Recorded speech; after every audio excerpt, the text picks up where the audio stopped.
Good evening and welcome to Writers Unplugged. This is a series that will air throughout the year in support of Cleveland Reads.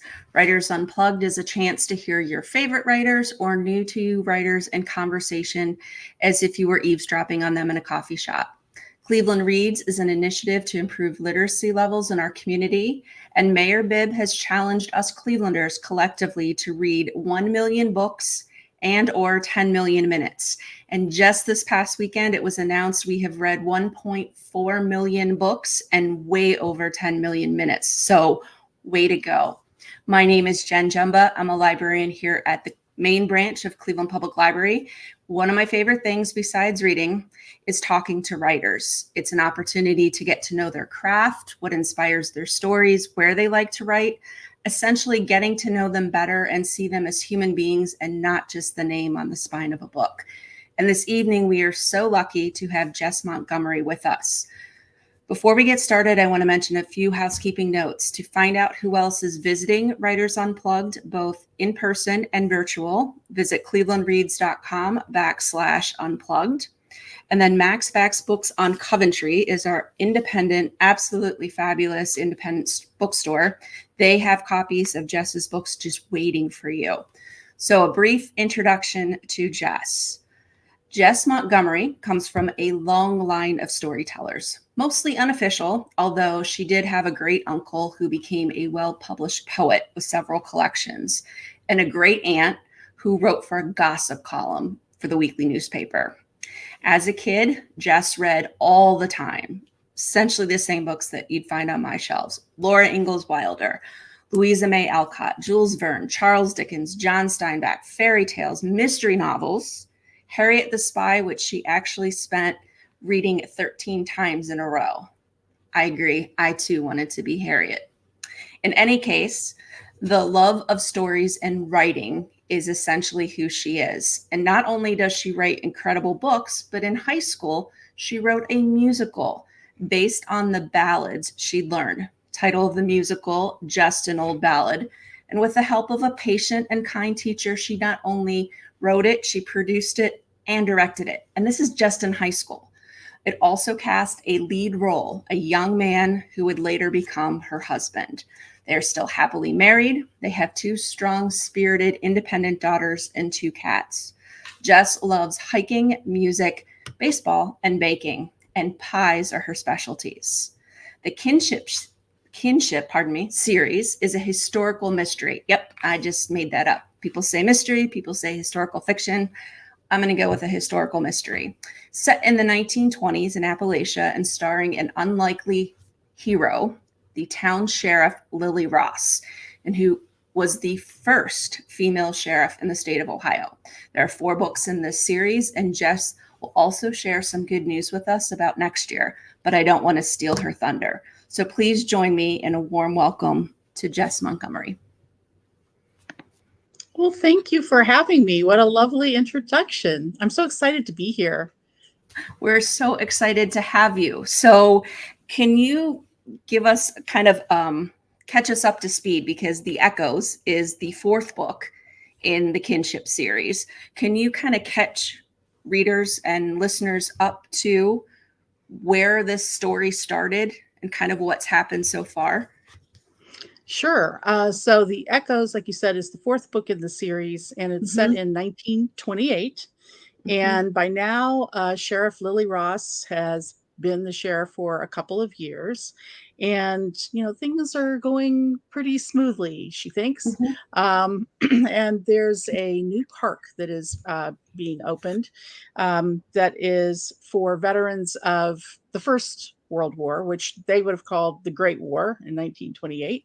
True, because they didn't know there was going to be a second They one. didn't know there was going to be a second war. They didn't know there was going to be a depression. There were so many things they didn't know. Poor things. Makes you wonder how many things we don't know. Well, true. Yeah. So anyway, there's this amusement park, but not an amusement park the way we would think of it. Not like Cedar Point. An amusement park with some games, archery, a dance floor, that a fishing pond, a swimming pool, that kind of thing. Right. and she's excited for this opening of this park around July 4th.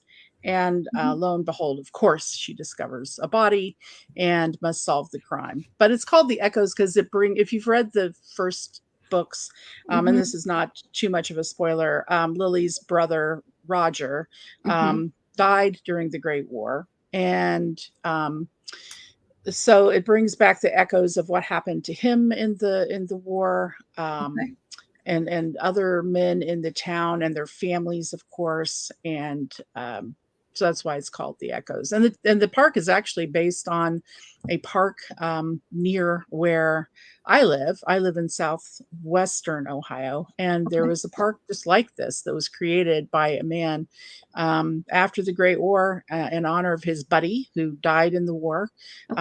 And the park was vibrant until World War II, that they didn't know was going to happen.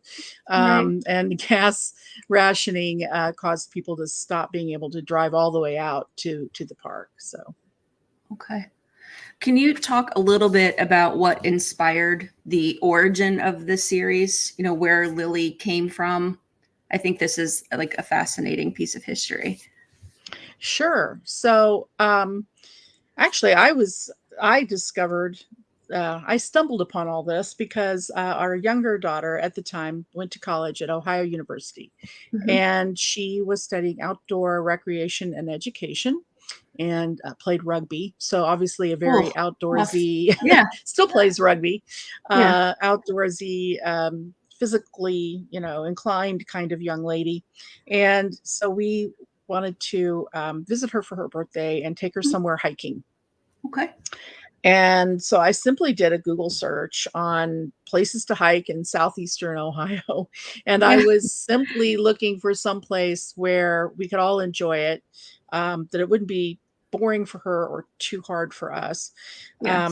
Um, and I happened to run across the Vinton County um, website for tourists, for anything related to Vinton County they have on one website. And they happened to feature an article about a woman named Maud Collins, Hmm. who was the first county sheriff in the state of Ohio in 1925. Hmm. And she became sheriff when her husband died in the line of duty.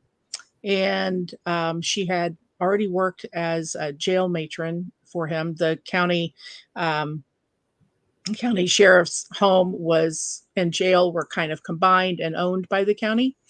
And in real life, Sheriff, like I say, her husband, the sheriff, passed away, and Maud was packing up their kids to go back to West Virginia when one of the county commissioners came by and said, according to news articles, "Where are you going, Maud? We want you to be sheriff." And I Wow. think they were thinking she would just fill in. And she did. And she filled in for his term and then ran for sheriff in her own right and won in a landslide in 1926. So I was really fascinated by this idea. I honestly would never have thought to myself, you know what makes sense? A female sheriff in 1925 in Right. Appalachian, Ohio. Yeah. That just would not have. But once I saw this had actually happened, I was fascinated. And at the same time, I was curious, like, what if the woman didn't know who killed her husband? In real life, Maud did know. She actually, you know, was a witness in the murderer's trial. And it just kind of grew from there. Yeah. So It's that serendipitous nature of life. I mean, you are yeah, researching a trip for, a hike, with your daughter and the rest of your family, and you stumble across this. And here you have four right. books that are incredible, but are Thank set you. during that time period and really kind of speak to, I guess, the spirit of you and your daughters, right? That they're these fierce, independent, strong women, True. who are capable of just incredible things. And to, Right. And to be fair, I was already writing. I was already a novelist. So right. I had I just meant the matured enough subject. as a Sorry, my bad. novelist. Yeah. I had matured enough as a novelist that I could handle this material. Mhm. And I happened to be at a place in my life where I was kind of looking for new ideas and had tried a Yeah. few on that didn't work. And this one just, it was an idea that would not let go of me. And yeah, I like to think my spirit's woven in the series and my daughters, but also my grandmother and a couple of aunts. And my family of origin are from Appalachia in Kentucky. Okay. So um, I was able to bring in that culture. I was actually the first person on from either side of my family born in Ohio. So I'm a first generation Buckeye. There you go. And they did not let me forget that. I got Yeah. teased about that occasionally. Um, Right. and so I never felt like I could write about Appalachia until I came across this idea. That's neat. How much of your family's history or, story from your, family is woven into as you capture that part of the country? Mm. Um, a lot of like the food, Yeah. a lot of almost all the food. You see the quilt behind me. Yes. The We were quilt is talking about gorgeous. that earlier. My Yeah. grandmother made this and many other quilts. So the fiber arts, the crafts, Yes. um, definitely the dialect. That's been one of the joys of writing this series is falling into that way of speaking and the Mhm. turns of phrase and just Mhm. the beautiful cadence that there is in an Appalachian accent um, Yes. is definitely built into it. Um, my I told my father before I wrote the first book in the series that I was working on this project, and that Yeah. of course it's set in the 1920s, so that there would be bootlegging and moonshining. And my Yes. father later in life became a an apostolic pastor, Okay. and he said to me, "Well, now, I might have known a little bit about moonshining and how to make moonshine, Right. and may have visited your great uncle Arlie still a time or two, and I shouldn't have. But Yeah. and I'll tell you how to make moonshine if you need that information in your book. You just can never tell anybody I told you." So of course I tell everybody that he told me, Of course. Yeah, because that's what yeah. of course I do, and I'm sure he's up in heaven, both shaking his head and chuckling at the same Yeah, time and at me. probably toasting you with a glass of moonshine right now. Hmm. Absolutely. Probably. I think that's the great thing about writing is that, you're able to preserve a lot of that history and those memories for future generations, to see, part of your family history woven into a book, coming by it honestly. Had to have helped the Right. research process because you're well acquainted with it.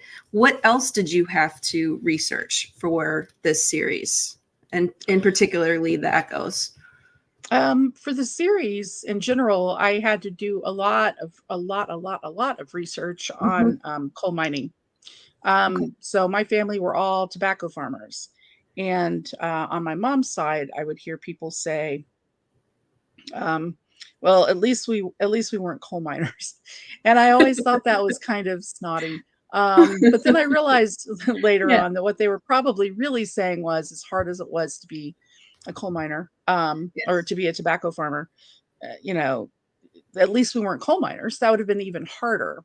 Right. Now, I did have a few distant relatives on my dad's side who were coal miners, so I had stories about them, Yeah. but I didn't know. I mean, it's not like I know a ton about tobacco farming, to be honest, but I was certainly more familiar with that culture than with coal mining. Right. So I did a lot of research about that because I wanted to get it right, and I didn't want to trade in stereotypes.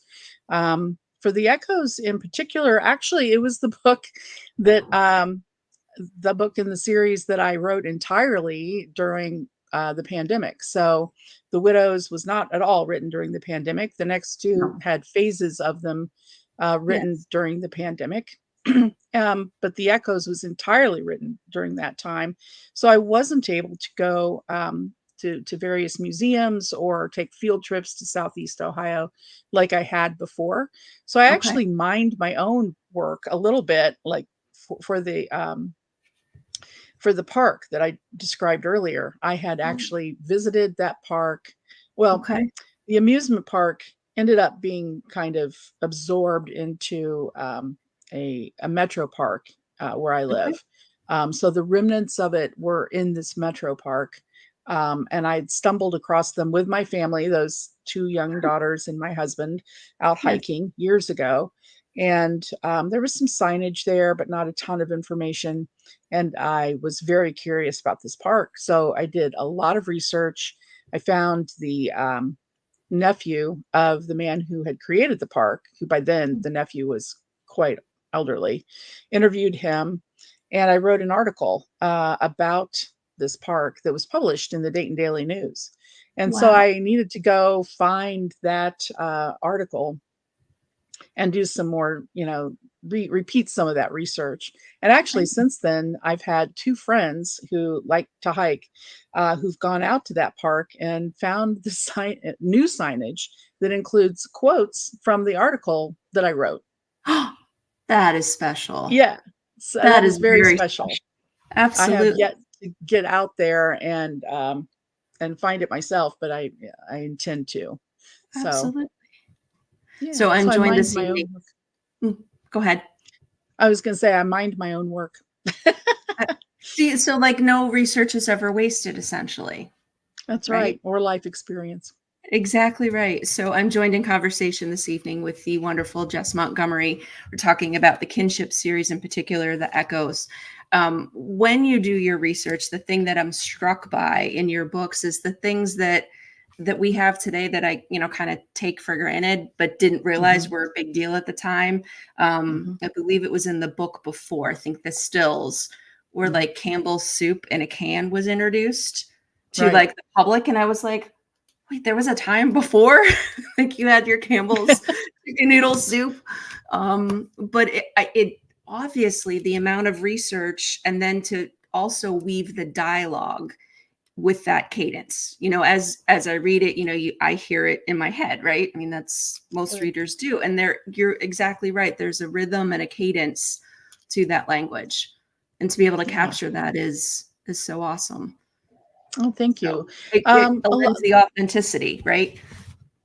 yeah, and the cadence and the dialect part, came back pretty naturally. I mean, I'm hearing my grandmother's voices and my Yeah. father's voice. He never lost his accent, or his style of speaking. Aunts and uncles and cousins, just I, have their voices in my head all the time. Anyway, so it was fairly natural to pull on that. Things like the Campbell's soup. It's really fun to do that kind of research. I love to go look at old newspapers and ads, Mhm. and that's where you discover things like, oh wow, Campbell's soup was this, an invention. It And you're right, we take so many things for granted, and especially with the rural setting, it was interesting to try to figure out. Okay, obviously, big cities had mhm. telephone lines, electricity, etc. But what about in Appalachia, and Right. that particular area? Would they have had that in the 20s? And the answer is no. No. And then I sort of drew on one of my aunts, talked about she'd worked for the telephone company in um, the late 40s into the 50s, helping. So talk about a strong woman. Yeah. Because mostly men did this work to make sure there were telephone lines in rural parts of Kentucky. Even that, you know, not that long ago, late 40s, early 50s. Yeah. It's that's just amazing to think, because you would think every place had, but no. So, I Yeah. relied a little bit on sort of those kind of anecdotes as well. Oh, I think it's so well done.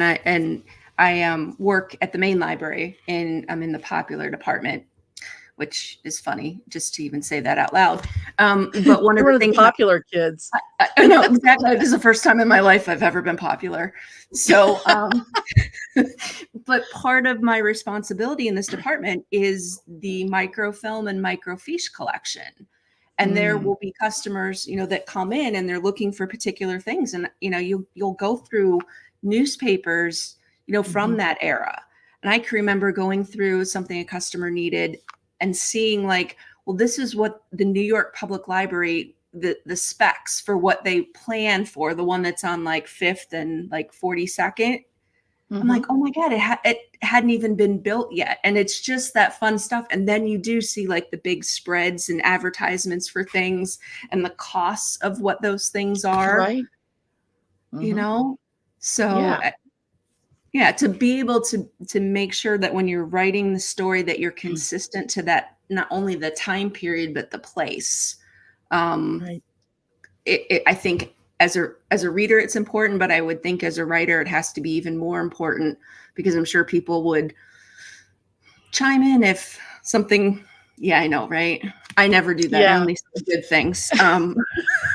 Well, hat tip actually to the Vinton County Library, because I spent a lot of time over there going through their microfiche Yeah, and with the help of a librarian and looking up the articles about Maud and her husband, Sheriff yeah, Fletcher. Um, just wanting to know their story to make sure I didn't totally copy their story, but then mhm, also, that's the county seat that is one of the bases for the town of Kinship, and just looking at right. what were the ads and so forth back then. I will say the only thing I've ever been called out on in terms of historical research was that I referenced Mrs. C's candies in the first book. And The I widow. had one reader Yeah, email me and say, I don't think they made it to Ohio until like 1930. And here you have them with a box of Mrs. C's candy. And I thought, at first I thought, oh no, I really messed that up. And then I yeah, thought, you know what? With all the research I did, if the yeah. one thing I got wrong was I'm off by a few years And yeah, with the no, candy that box, okay. yeah, exactly. And I would say, okay, well, never mind. I will reserve my comments for offline to Oh, I people who, just said thank you for yeah, reading my book and getting back to me because they did read the book and they did get back to me. So, yeah. And for some reason, maybe they were I don't know, the heiress to Mrs. C's candy. could Who be. knows? That should have been Could my be. first clue. It was signed by Mrs. C the fifth. No, I'm kidding. It was not. Exactly. And all of a sudden, I'm getting chocolate delivered to my Hmm. door. Hmm. Hmm. Yeah. So yeah, it just makes you think. Like the next book, what can I get wrong and be Yeah. Ooh. corrected Hmm. and sent? So That's right. yeah. So one of the things that you mentioned is The Echoes was written during the pandemic. So I'm Yeah. joined in conversation with the fabulous Jess Montgomery, author of many novels. We're talking about the Kinship series at the moment. But you said you wrote The Echoes during the pandemic. Right. And I think how special in the sense that standalone books are terrific. There's something about series that are incredibly comforting Hmm. for readers to come back to, right? Like I think I met Louise Penny and I think I said her books were like my whoobies and she just kind of looked Oh, like, those really comfy, it comes from Mr. Mom, those really comfy yeah. sweatpants that you wear when you're having a tough day that you can just settle into, the women of kinship, and feel comforted, right? And she's like, oh, Right. great. That's what I write in. So perfect. Incredibly gracious. Oh. But there has to be that sense of comfort in a time that we did not know was coming. We did not Hmm. know how it was going to end. And you could lose yourself in these incredible characters and have hopefully like a sense of comfort from them. I did. Yes, it was. I mean, like I think most people at first, I was so shocked at what was Hmm. unfolding Right. that I didn't do a whole lot for a little while, Yeah. um, and then of course there's the fear of, oh gosh, what if I get this before there's any kind of vaccination or treatment? Maybe I won't be able to finish this book. I don't know. You don't know. Yeah. It's frightening. It was It it was was a frightening for terrifying time. everyone. Hmm. Um, but then there is a beauty to getting lost in your own head, getting lost in your own work.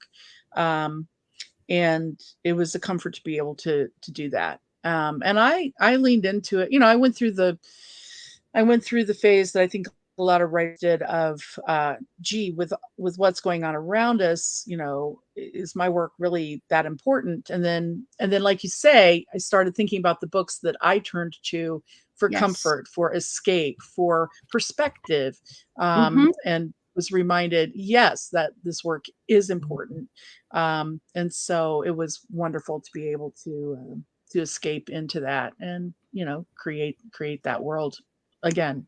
So Yeah, I mean, there's something very comforting. I mean, Lily's tough and one might say a mhm. badass in how she Yeah. approaches things. And yet there's something incredibly comforting and nurturing, about her and how she approaches her personal life. Mhm. So, Yeah. She's an interesting blend, and, um, the echoes, well, all the books are narrated by Lily and one other woman from Kinship. mhm, Um, and by the time we got to the 4th book, I thought, we have Mama, like, has a name, Beulah, mhm, who yeah, has been, with Lily throughout all the series, the first 3 yes, books, and I thought it is time for her, especially since the book focuses, in part on what really happened with Lily's brother, Roger, right, also, obviously Beulah's son. yes, So I thought it's important for her to have a voice. And it was interesting to juxtapose, the two, the mother-daughter voices. Because, yeah, I'm like Lily, but I'm also like Beulah, in the right. sense of I'm proud of my daughters, but I also, and they've heard me say this, so this is not would not be a surprise to them. I'm super proud of them, but there's also part of me going, "Could you be a little more cautious? Just a little bit?" Right, Just you don't exactly. have to be totally cautious, but just a little bit more cautious. Yeah, At the same time that I'm thinking, "You go." And I think that's how Beulah feels about her daughter, Lily, and, so it was right. fun to play with that dynamic.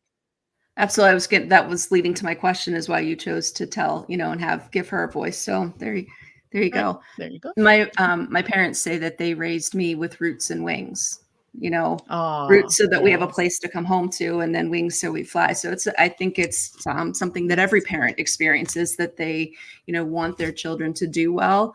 And at the same time, there's a little bit like, tone it down a little, Could you tone it? no. Yeah.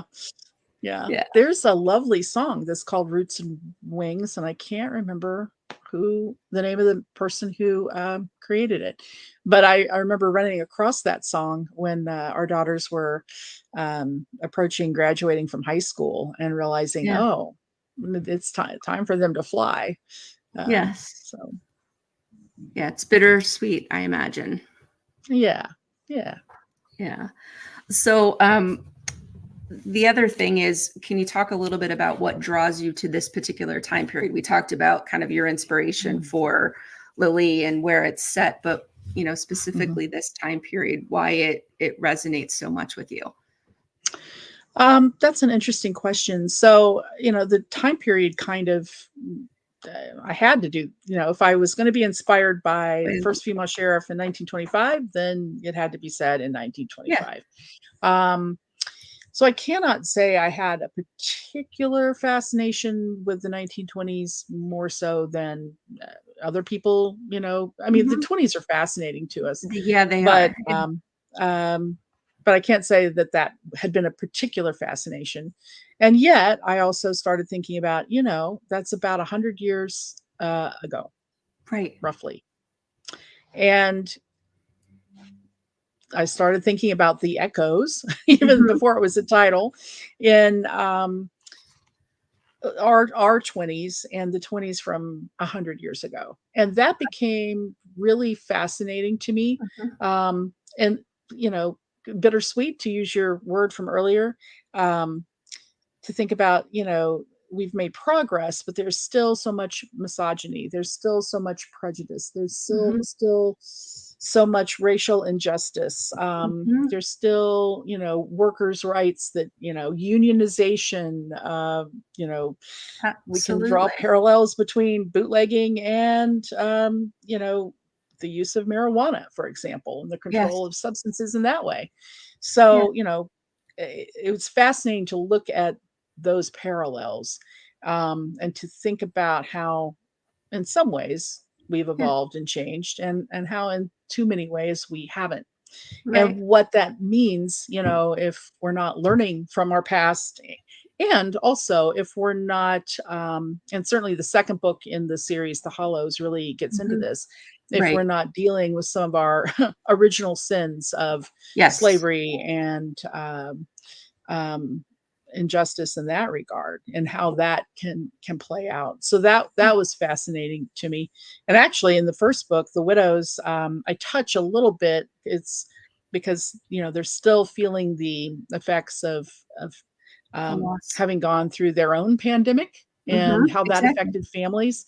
So it was weird to think about that in writing The Echoes of, wait, I did a lot of research into the pandemic, the Yes. previous pandemic. Um, so that was interesting. And I also really liked the combination writing about um, uh, writing about in such a rural setting and thinking about these big sweeping movements that we just listed off, and Right. how they reach down and touch people no matter where they are. Right. When I was doing the research for the books, it was easy to find a lot of information about the 1920s in Mhm. Chicago or San Francisco or New York, but in Right. rural Ohio, that was a Mhm. lot harder. So you know, we sometimes have this view of people in more rural areas not being affected by big Right. sweeping changes Yeah. and events, but that's not true. They are. No. And so it's interesting to see how that would play out with these characters. Yeah. So I'm joined in conversation with the fabulous Jess Montgomery. You talk about the parallels between like the 1920s and the 2020s. Mhm. What do you think Lily would do today if she were sheriff? Oh, How do you think wow. she would approach some of these things? Well, Lily's character, that's a fascinating question. Yeah. Lily's character is very much grounded in the rule of law. Yes. So she would very much fall on the side of we have the rule of law, and that means we honor the Constitution, we honor the Mhm. laws of the land. If we don't agree with them, there's a process in place Yes. for advocating for those changes. So she would very much be on that side of things. Um, Also, I think Lily, uh, and this is probably true for several decades after Lily. Um, Lily would approaches policing as a community effort. Mhm. It's part of serving the community. So it's wellness checks. Yes. It's yeah, you could come down really hard on Uncle Arlie for that still, or you could recognize maybe there's a more important thing over here to take a look at. Yes. And so I think she would want her fellow law enforcement officers of today to be more concerned with community engagement, and Mhm. would encourage that among officers who do that work. I think she would be both fascinated and a little disappointed to know that since she was the first female sheriff Mhm. in the And state of Ohio, there have only been four since. Um, there have certainly been female police officers and right. deputy sheriffs and chiefs of police that are female, but in the great state of Ohio, there have been four since the original first female sheriff. And Maud was in 19 slash Lily was in Yeah. 1925. The next female sheriff in the state of Ohio was 1976. So it took 51 years before the next female Wow. sheriff was elected. And in our most recent round of elections, two female sheriffs were elected in the state of Ohio. Mhm. So two of those five are recent. So I think that's really interesting. And actually, what's Mhm. really fun, I think, is that one of those female sheriffs is, and I forget which county, but it's in southwestern Ohio. She was an out lesbian who worked as a Mhm. deputy sheriff was fired by her boss, and so she, on some grounds, um, and so she realized this was, prejudiced against her as an LGBTQ person. Mhm. And so she ran for election of sheriff against him, and she won. Yeah, And I think Lily would applaud that for sure. I sure absolutely. do. Maud too. Wow, without a And doubt. so would Maud. Yes, I like to think that. Absolutely. So I'm struck by your observation about community engagement. And I think that's kind of the Mhm. difference in my mind between then and now. Yeah. It's actually a book by Sam Quinones called Dreamland. It's about the opioid crisis and how complex and multifaceted it is, but it is framed Hmm. around this gigantic pool and almost park in like the Dayton area. I don't Okay. Okay. And it was a place where large pool, there were volleyball courts, there were places people would come and picnic. And then in the evening, kids would go and hang out and do things that kids do when they become teenagers. And then they kind of leave that area and then they come back when they have kids and their kids take swimming lessons there. And it was the sense that the entire community was there and engaged. So they knew when something was amiss. You talk about wellness checks. They know if Hmm. so and so hasn't shown up at the pool in a while to check on them, and how close neighbors knew one another, knew when things Nice. were amiss. And now, we kind of pull into our driveway, into the garage, if we have one, close it, and we go about our things. And we have people living on either side and across and behind, and we don't know them the same way Right.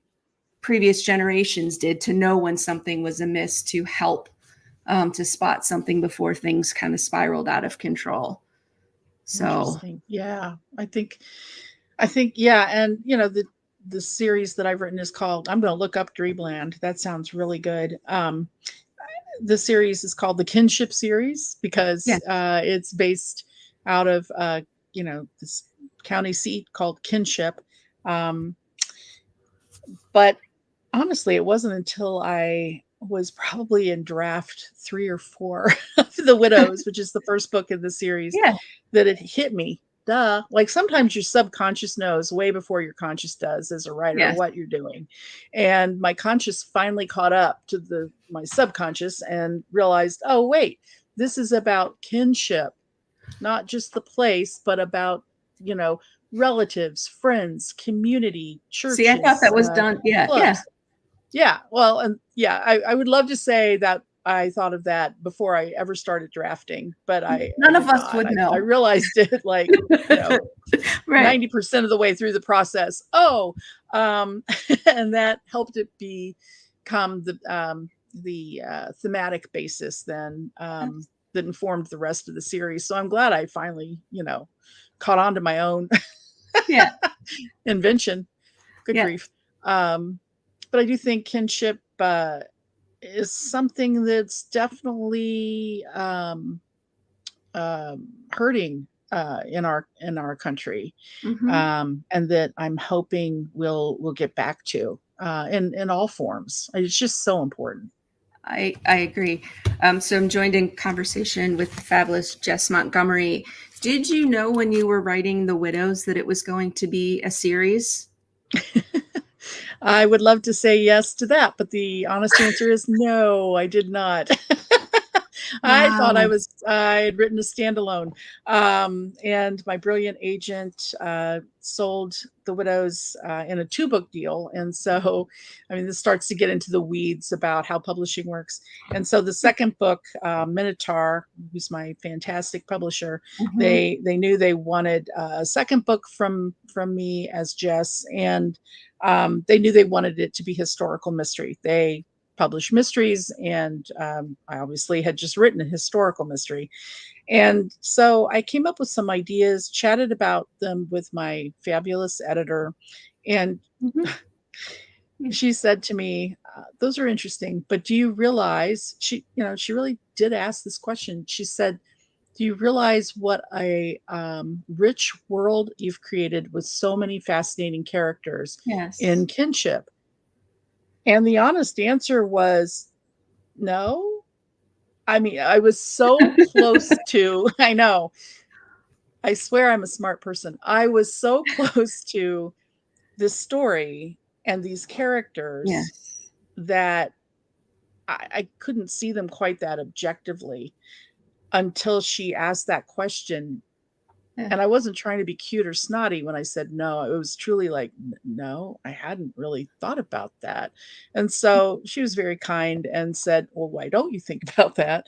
So Oh, I did. I need to And write then her a I thank you note. realized, yeah, she would love that. She really would. And then that enabled me to then see how um, I could write more books about kinship in a series in a way that made sense to me and to her and to readers.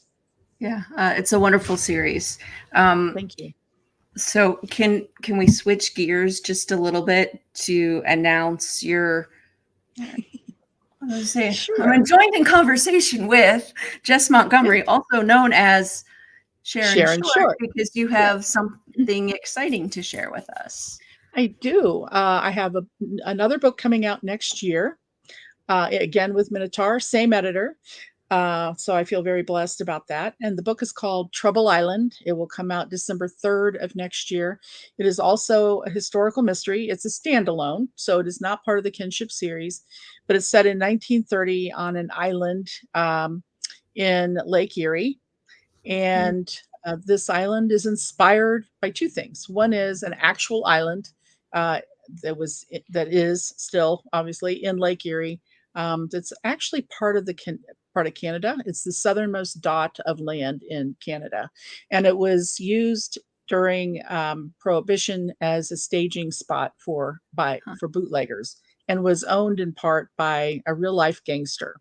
So, of course, once you learn this about an island in Lake Erie and you live in a Yes, state that abuts Lake Erie, you have to write have to this book, go. right? Right, absolutely. This the second part of the inspiration, and you talked about drawing on um, family experience. Well, I actually am drawing on my husband's family for Okay. this particular inspiration, and that is he has a great aunt who had a very terrible, terrible husband who abused her, and Oh, so she killed him. And that's not where I thought that was going. he murdered him in Yes. self-defense. In her Okay. defense, it was in self-defense, but also, Yes. he He had it had it coming. coming. Yeah. They were unable to have children, and she had adopted, and I'm not making this up, a pet monkey. And he picked up the monkey and threw the monkey across the room. And so she picked up his gun. He was a gangster. He was like a low level gangster. Picked up his gun and killed him. And it was sort of one of the like she snapped. It was Yeah. uh she'd put up with him abusing her, but this was Yeah. too far for her. And this was in the 50s and late 50s. And my eventual father-in-law, who at the time was a little young baby lawyer, Yeah. went to help defend her. Yeah. And she did end up being released and lived a very calm, quiet life after that. The monkey survived. The monkey was Yeah. fine. I The was monkey gonna lived ask into about the ripe old monkey. age, as did Great Aunt Ruth. And so Wow. I have been fascinated by this story uh, my whole marriage. We've been married Yeah. almost 40 years. And so my whole marriage, I've been fascinated by this story. And we have all the newspaper articles. I actually inherited her wedding band, which occasionally I wear on chain Shane? as a necklace when I was writing Trouble Island. So, again, in real life, there was not a lot of mystery. Um, but I thought, if I'm going to have a gangster that owns an Yeah. island in Lake Erie, I could have a variation of Great Aunt Ruth who's on the lam and trying to hide on this island. And, it's called Trouble Island because there's a lot of trouble that happens on this island. Yeah. Sometimes I Um, think I live on Trouble Island, but yes, I can relate. Yeah. So, and like I said, it's set in 1930, and it's just been a joy to write. And the heart of the story is about forgiving yourself and overcoming shame from past choices and giving yourself freedom to move on. So that's the theme that underlies the Uh, whole story. that's Um, something that's universal. I think we all yeah, can relate to moments where we've like, oh, shouldn't have done yes. that, Should not, I you know? wish I hadn't done that or said that. Yeah. Yes. Yeah. I can't Um, unring the bell. so That's what my mom always tells me. You can't unring the bell. You can only move forward. But that's right. Yeah. yeesh. So again, Trouble Island comes out next year. I think fans of Kinship will love Trouble Island, and I'm hoping to find new readers with Trouble Island who will then go back and also read the Kinship books. Absolutely. So like 361 days, not that I'm counting, right? Yeah, December you're 3rd, right. 2024. 361 days. And start I like a love paper that. chain. So, yeah, so I'm joined in conversation with Jess Montgomery, who's written the Kinship series, and she's also going to be writing Trouble Island under Sharon Short. Yes. Okay. So, absolutely, fabulous. I cannot wait to read that. Does that mean you're going to come up north towards me? Because I'm right on like half a mile from Lake Erie. And I like, think I'm gonna have to. that's And I what think I I'm gonna have to bring a pie. I'm thinking absolutely. I'm thinking I Yep. need to help like do some research with the writers, part of my I, librarian duties, I think. yeah, I think you're right. I think we're Okay. onto something. This is terrific. So I'm so glad you were able to join us this evening to talk about the fabulous women of Kinship. Does this mean Kinship is It's wrapped up for now. I won't say there will never be another Kinship book because you okay? just never know. You never know. But I think the four books make a really great arc for Yes, Lily and Kinship, right. and I I'm hope okay people. if it ends with the echoes, Okay, but good. I would never say no to seeing Lily again. That's how I feel. Okay. I agree. Because sometimes there are books that like end and you're like, wait, what? Can't do that. And then there are other books where you're like, yeah, maybe should have stopped a while ago. But this is what is the sweet spot, as a I writer and think as a so. reader. Um, you know, can I ask you a question? So I'm joined in conversation with Jess Montgomery slash Sharon Short. Um, do the characters ever leave you? Like, do you still think about Lily Oh. and Beulah and like what would they be doing or what would they think about this as you move on to the new book and that new cast of characters and their stories? Yeah. Well, past characters certainly recede, but they don't go away. I do think about the Kinship cast still, and actually, particularly, I think about the kids, Yeah. Lily's kids, and Mhm. there's a whole new generation of kids in those books, and where they might go eventually. Right. So yeah, they do come back to me, and every now and then I think of Nana, who's in all the books, and she Mhm. loves to say, "Life is hard, have tea." So Yes. sometimes when I'm feeling overwhelmed, I hear Nana's voice saying, "Life is hard, have tea." Yeah. Again, my grandma used to say that as well, that tea solves everything, no matter Yeah. what was happening, it was like, stop, make yourself a cup of tea. Hmm. So, yeah, Yeah. wise women for sure. That's So this visit here on Writers Unplugged, which I'm so excited that we were able to do, is part of Cleveland Reads, right? Which is about literacy levels and improving them and helping people to either discover the joy of reading or rediscover. I mean, so many people, set reading aside at times, and I think especially during the pandemic, it was tough for people to read and stay focused. right. Can you talk about why literacy is important to you? I mean, not just so people can read these incredible stories you write, but what To me literacy personally. means. Yeah. Absolutely. So I grew up, to be blunt, in a pretty chaotic household, and for me, books as a kid, were they were lifesavers. That was my That was my escape. That was my way of knowing there were different there was a whole world out there. There were whole Mhm. possibilities out there beyond, what I was experiencing, and, I used the library, a lot, and my dad would talk about, that he would have keep a box in his pickup truck to take back all the books that I would check out. He would, Yeah. to return them on my behalf, which was very nice of him. Yes. So yeah, reading was that for me, and I love reading. Mhm. I still love to read, and I think reading helps us be more empathetic. I think there have been Mhm. studies that have said Yes. this, but I mean, I experienced that um, as a reader.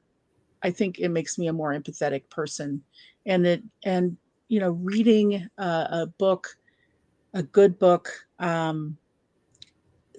that's beautifully written can give you Mhm. just a new look at the same experiences in life.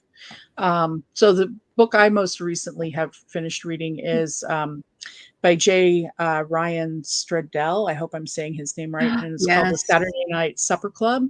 Oh, I love Yes. I that love book. The Lager Queen of Minnesota. So, Okay, I will add yeah, so that I haven't to read my this one list. yet, but yeah. Yeah, and I would stop while reading this book and kind of take a deep breath in awe at some of the Mhm. ways that he described things, and emotions and Mhm. reactions, and it just kind of helped me keep that appreciation of what it means to be human, of what it means to flail, of what it means to have compassion Mhm. and forgiveness, and I think good books do that. Your books do that, just so you know, as well. Oh, good, Um, thank you. provide insight into a different perspective, a different time period, Mm, just a different life experience than we had. And the great thing about a book is that, we all read the same book and yet we all read a different book. yeah. And the joy of that is being able to come together and discuss the book Mhm. from the perspective from which we've read it, which, just to your point, makes us more empathetic, better people. Yeah, So yeah, fantastic. very, very, very cool. Um, and I'm so glad that your dad had a box in his pickup truck to take your books back to the I library. am too. I mean, can you Yeah. imagine the overdue fines by now if he hadn't? Oh. I was just thinking about how heavy it is to carry all that you must have read. So It probably was. He was a exactly. very strong man though, so. Yeah. So we'll wrap up a little bit with the final 5 questions, right? Okay. So, what is the most challenging thing about being a writer? Ooh, I think hmm, interesting. I I think it's getting uh, that you get so close to what you're creating in your characters, and your story, that you have to lose that perspective, right? Mhm. And because you're immersed in In what that world. Yeah. you're creating. So then being able to pull back out and be objective with the help of trusted readers or your editor or your Mhm. agent. Um, Right.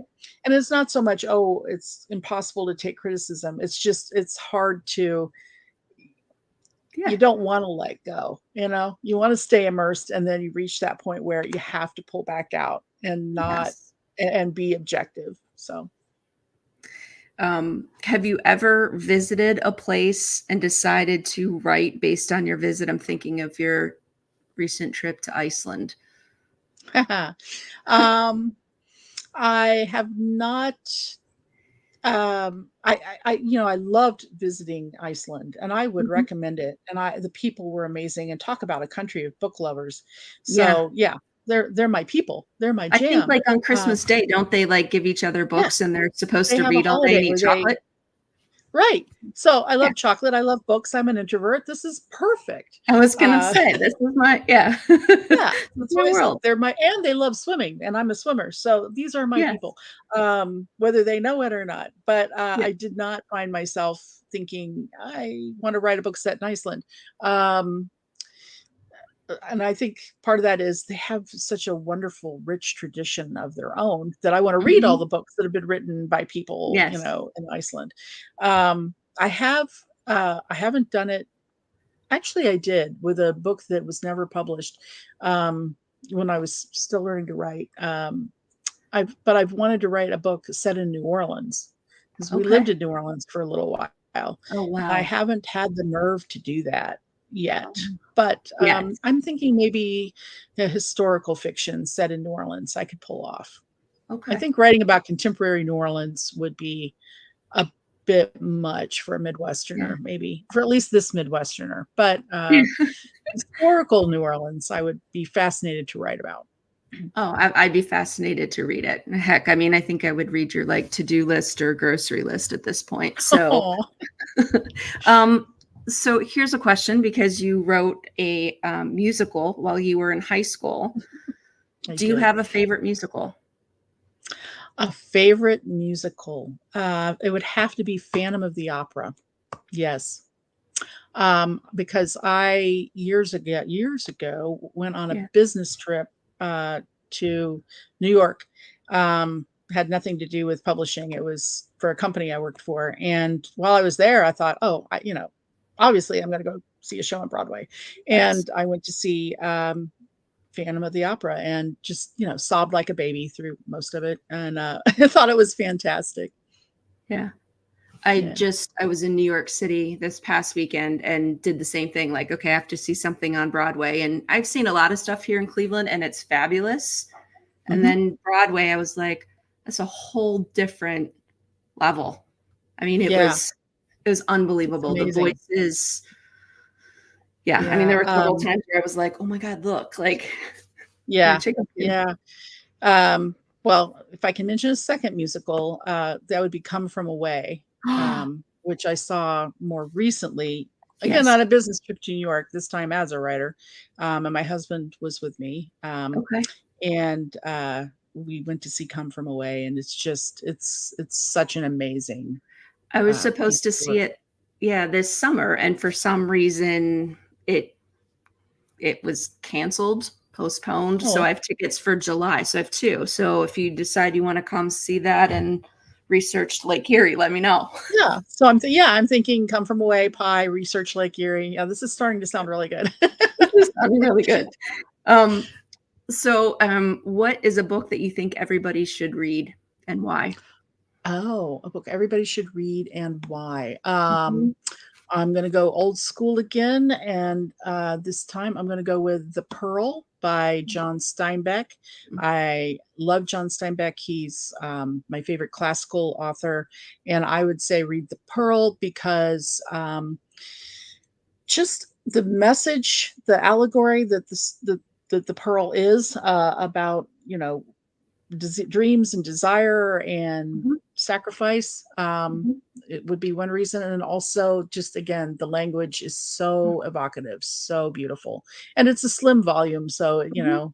you should read it slowly and savor it, but it's not a long book. Absolutely. So, Yeah, there are certainly writers and certain parts in books or phrases where I just like write it down and I like tuck it in my pocket and pull out that phrase later just to savor it all over again. yeah. Oh, So I love that. That's a great idea. yeah.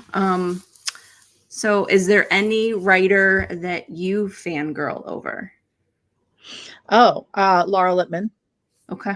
I fangirl over Laura Lippman, Hmm. who writes incredible. Like she's never has a bad note, No. like in her Mm-mm. mysteries. They're just so um, beautifully plotted, and the Hmm. characters are so real. So yeah, I'm sure I would stutter if I met her.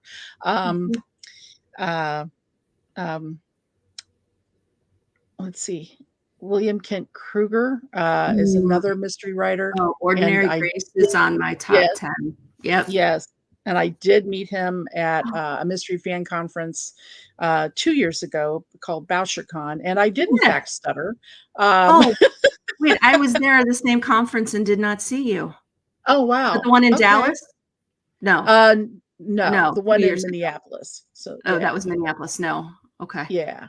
And then not related to Laura, but a different genre is Eleanor Lipman with one P. I Yes. just think she writes such amazing novels that are observational of society and relationships and culture. Yes. I think The Inn at Lake Divine, everybody should read that. That's another book everybody should read. Love Yeah. that book. Yeah. Oh, you have such great recommendations, and so people, have recommendations, but also all of yours, your entire Kinship series, your entire Oh, backlist, pre-order Trouble Island, all of that. yes. Please Yeah, do pre-order Trouble Island. pre-order. Yes, exactly. Yeah. So I just want to say thank you again for joining us this evening for Writers Unplugged. It's been a pleasure hosting Jess Montgomery slash Sharon Short. I want to say thank you to Mike, our tech team, for making sure everything runs smoothly. And then I want to say thanks to all of you for watching and listening and sharing your love of reading with each other. I'm Jen Jumbo with Cleveland Public Library. Happy reading. Thank you.